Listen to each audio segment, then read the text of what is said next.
ফুটপাতের তলায় শুয়ে আছে, বিপদ ঘুমাচ্ছে। কি অবস্থা মানুষের!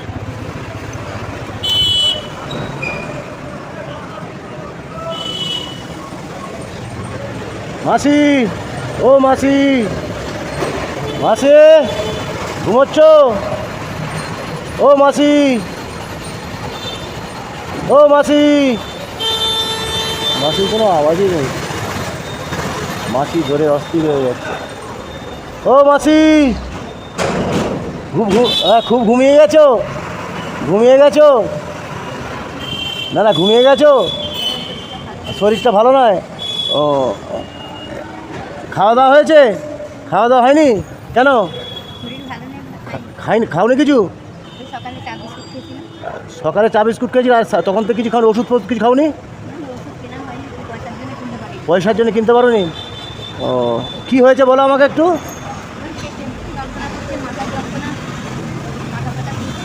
পেটের যন্ত্রণা, মাথার যন্ত্রণা হচ্ছে? ও, আর তোমার কেউ স্বামী নেই এখানে? একটু জোরে বলো। স্বামী মারা গেছে। আর এখানে কে থাকে? তুমি একা? 2 বছর হয়ে গেল এখানে আছো? রাত্রিরে এখানে থাকো? একটু উঠে বসবে নাকি? বসতে পারবে? তোমার সাথে দুটো কথা বলি।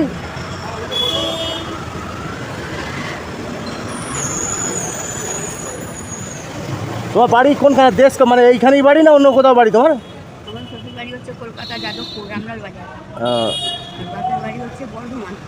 বাপের বাড়ি বর্ধমান। বর্ধমান কোথায়? হ্যাঁ,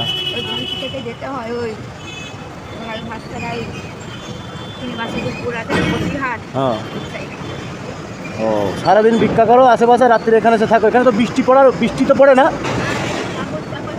না, বৃষ্টি পড়ে ওপর থেকে?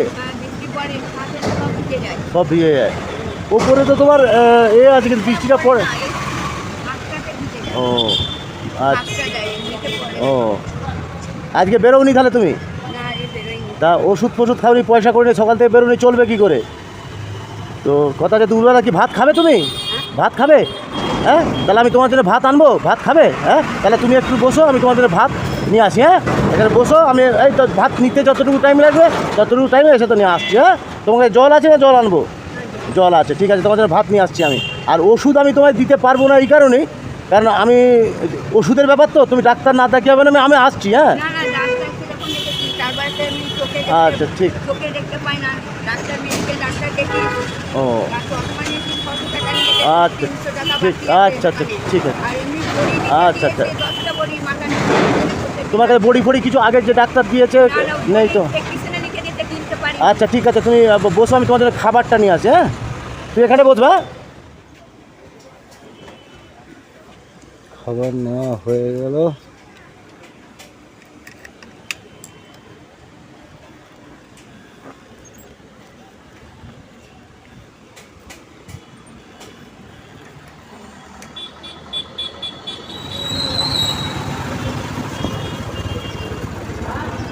তোমার কাছে থালা হবে?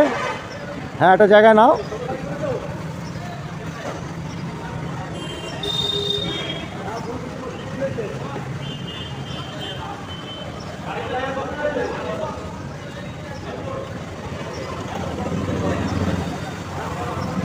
হ্যাঁ, থালাটা ধুয়ে নাও। আমি একটা থালা চাইতে ভুলে গেলাম, একটা কাগজের থালাওয়ালা দেয়।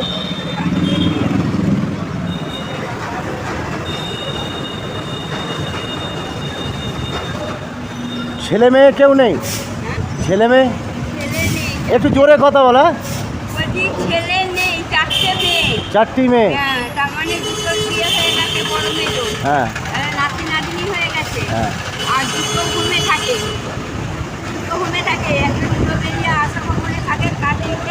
ওখানে ডাক্তারের ট্রিটমেন্ট চলছে, প্রত্যেক মাসে চেকআপে নিয়ে যায়। তোমাকে তো এই অবস্থায় ফেলে রেখে দিয়েছে, তোমার এই কষ্ট।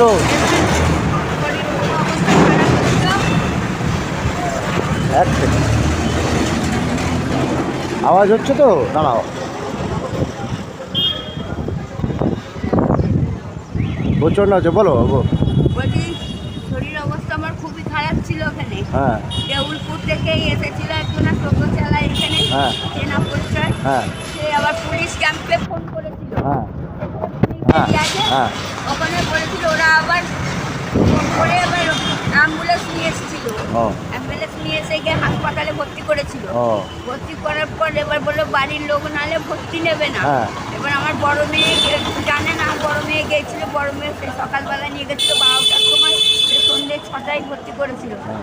এবার ওখান থেকে ডাক্তারের ওষুধ লিখে দিয়েছিল, ওষুধগুলো কিনতে পারিনি, আর ডাক্তার বলেছিল যে পেটের ছবি তুলতে। হ্যাঁ। এবার ডাক্তার বাইরে চলে গেছিল, সেদিকে পেটের ছবিও তুলতে পারিনি। হসপিটালে কিছু করেনি? না, হসপিটালে ডাক্তার সেরকম ওষুধপালা সেরকম দেয়নি, বাইরে থেকে কিনতে বলেছিল, পয়সার জন্য কিনতে পারিনি। আর বলেছিল পেটের ছবি তুলতে, এবার সে পেটের ছবিটাও তুলতে পারিনি। এমনি পয়সা তুলতে, খাবার পয়সা জোগাড় করতে পারি না। আমি বলি তোমার যে মেয়ে আছে, মেয়েরা তোমার কেউ দেখে না? না, মেয়েরা এমনি ফোনে একদম সত্যি কথা বলবে। হ্যাঁ, আমি সত্যি কথা যে বলছি। তোমাকে তো ধরো, তোমাকে যদি দেখতো আজকে তুমি এই ফুটপাতে তো পড়ে থাকতে না। না, না। আসলে আমি সত্যি কথা বলছি, ওনার বাবা ছিল, ওনার বাবাকে নিয়ে আমি এখানে, ওনার বাবাকে নিয়ে এখানে বসে ভিক্ষা করতাম। হ্যাঁ। ওনার বাড়িতে আমি নিয়ে গেছিলাম, আমার জামাই সুবিধার নয়। মানে তাদের অবস্থা ভালো নয়। হ্যাঁ, মানে মালটাল খাই তো, আমার মেয়েকে খুব মারধর করে। ও। ওই জন্যই ওর বাবা এখানে থাকতে চায়নি। ওর বাবা কান্নাকাটি করে এখানে আমাকে নিয়ে হাত ধরে নিয়ে এসেছিল।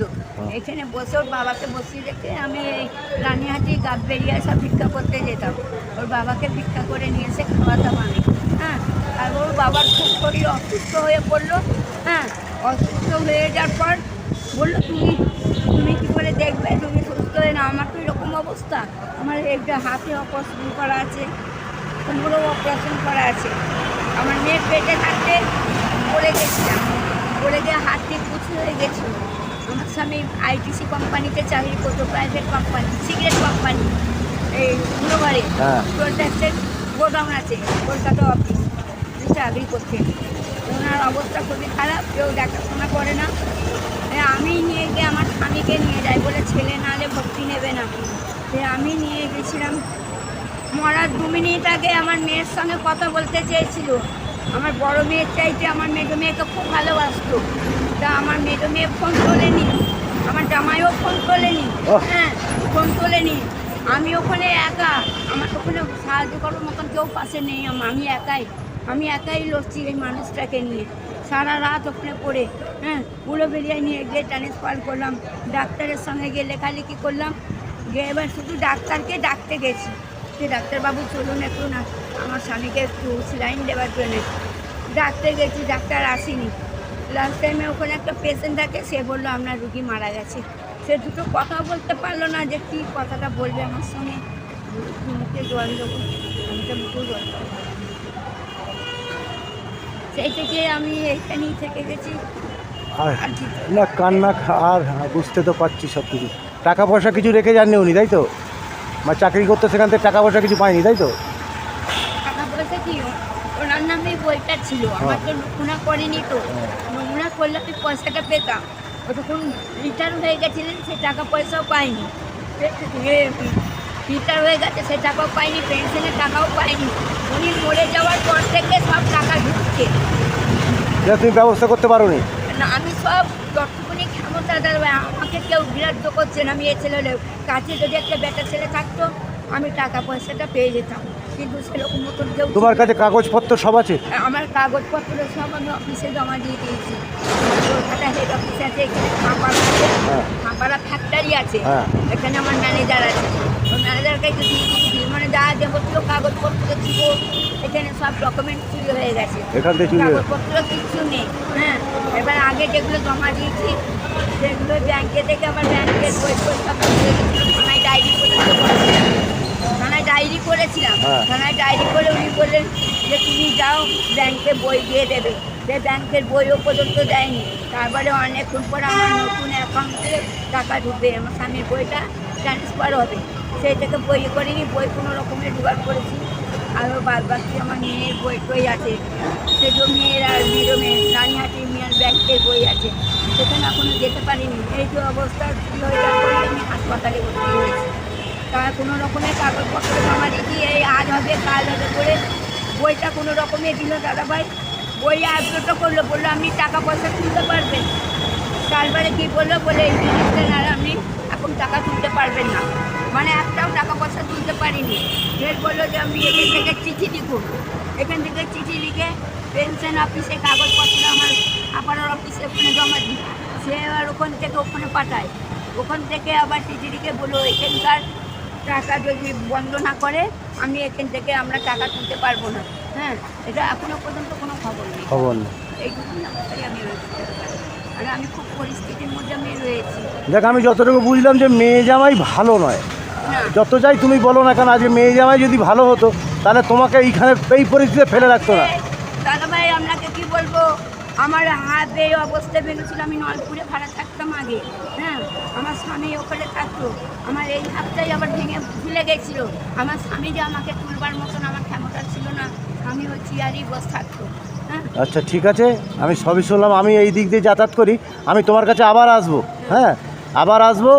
এবার তুমি যে এইখানে কোথায় কী কাগজপত্র জমা দিয়েছো ওগুলো চেষ্টা করবো, আমার যতটুকু সাধ্য তোমাকে টাকা পয়সা তুমি যাতে পাও সেই ব্যবস্থা আমি করার চেষ্টা করবো। হ্যাঁ, তো দাদা ভাই আমার এখন পরিস্থিতি, এখন আমার ওষুধপালা দরকার। হ্যাঁ। হ্যাঁ, আর এই পেটের ছবিটা ঠিক ঠিক ঠিক ঠিক। অবস্থায় আমি আজকে একটু অনেক দূরে গিয়েছিলাম, আমি আছি, তোমার দেখতে পেয়ে তোমার সাথে কথা বললাম, আমি খুব তাড়াতাড়ি তোমার কাছে আসবো। আজকে তুমি ভাতটা খাও, আর ওষুধটা তুমি বিকেলবেলা তুমি ভাতটা ঢালো, ভাতটা ঢালো। ডাক্তারবাবু লিখে দিয়েছে মাথার যন্ত্রণার জন্য প্রত্যেকদিন। আচ্ছা ঠিক আছে, তুমি ভাতটা আমার সামনে একটু খাওয়া শুরু করো, আমি চলে যাব। আর আমি যে তোমার সঙ্গে কথা বলে গেলাম, আমি আবার আসবো, এসে তোমার এই যে টাকা পয়সা পাচ্ছ না যতটুকু আমার পক্ষে সমর্থ হবে আমি ব্যবস্থা করবো। হ্যাঁ, তুই কান্নাকাটি করো না। আর ভাগ্যে যেটা আছে করবি, মেয়ে জামাই ভালো না হলে আর কী করবে বলো। আমি যাচ্ছিলাম, তোমার দেখতে পেয়ে দাঁড়ালাম।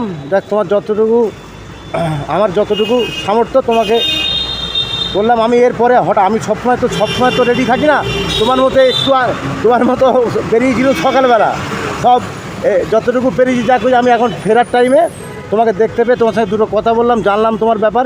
আমি আবার আসবো, এসে তোমার সঙ্গে তোমার যাবতীয় যা কিছু কোথায় কী করেছো না করেছো আর একটু ভালো করে জানবো। হ্যাঁ, জেনে তারপর আমি ব্যবস্থা করবো। ঠিক আছে, তুমি এখন খাও। হ্যাঁ, ঠিক আছে।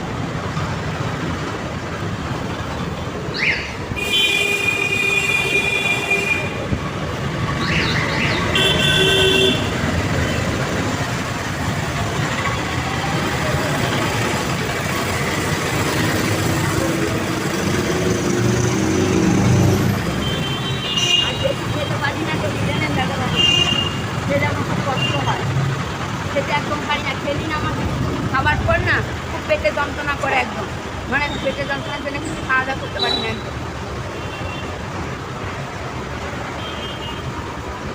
দেখ, কোনো রকমে খেয়ে নাও, আর বিকেলে ওষুধ খেয়ে নিও। আমি তোমাকে পেটের যন্ত্রণার জন্য আমার যতটুকু পাচ্ছি আমি তোমাকে দিয়ে যাচ্ছি। হ্যাঁ, আর ওই রাত্রে মাথার যন্ত্রণার জন্য বড়ি লিখে দিয়েছে 50 কি 10টা ঠিক বড়ির দাম ঠিক 50 ঠিক টাকা। ঠিক আছে, ঠিক আছে, ঠিক আছে, ঠিক আছে।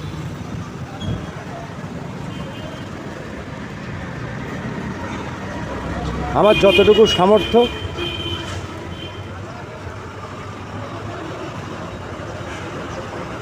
হ্যাঁ, তুমি বিকেলে ওষুধটা খেয়ে নিও, ওষুধটা কিনে খেয়ে নিও। ভালো থেকো। হ্যাঁ, আমি আবার আসবো। হ্যাঁ,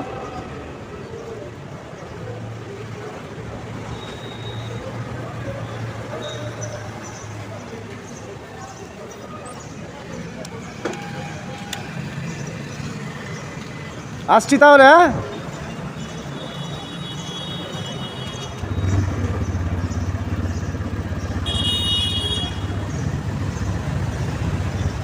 না, একগাল পুরোকালে দেখি আমি তোমার একগাল পুরা দেখে শান্তি হয়ে যাব আমি। না, সকাল থেকে কিছু খাওনি, চুপচাপ শুয়ে আছো পেটে, আর ওষুধটা কিন্তু বিকেলবেলা খেয়ে নিও।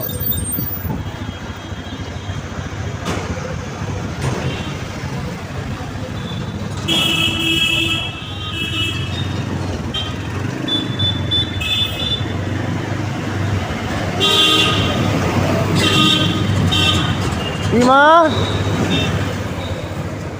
হ্যাঁ মা, কোথায় বাড়ি তোমার? হ্যাঁ, বাগনান বাড়ি। কোথায় যাবে এখন? সাঁকাল স্টেশন যাবে। আচ্ছা ঠিক আছে।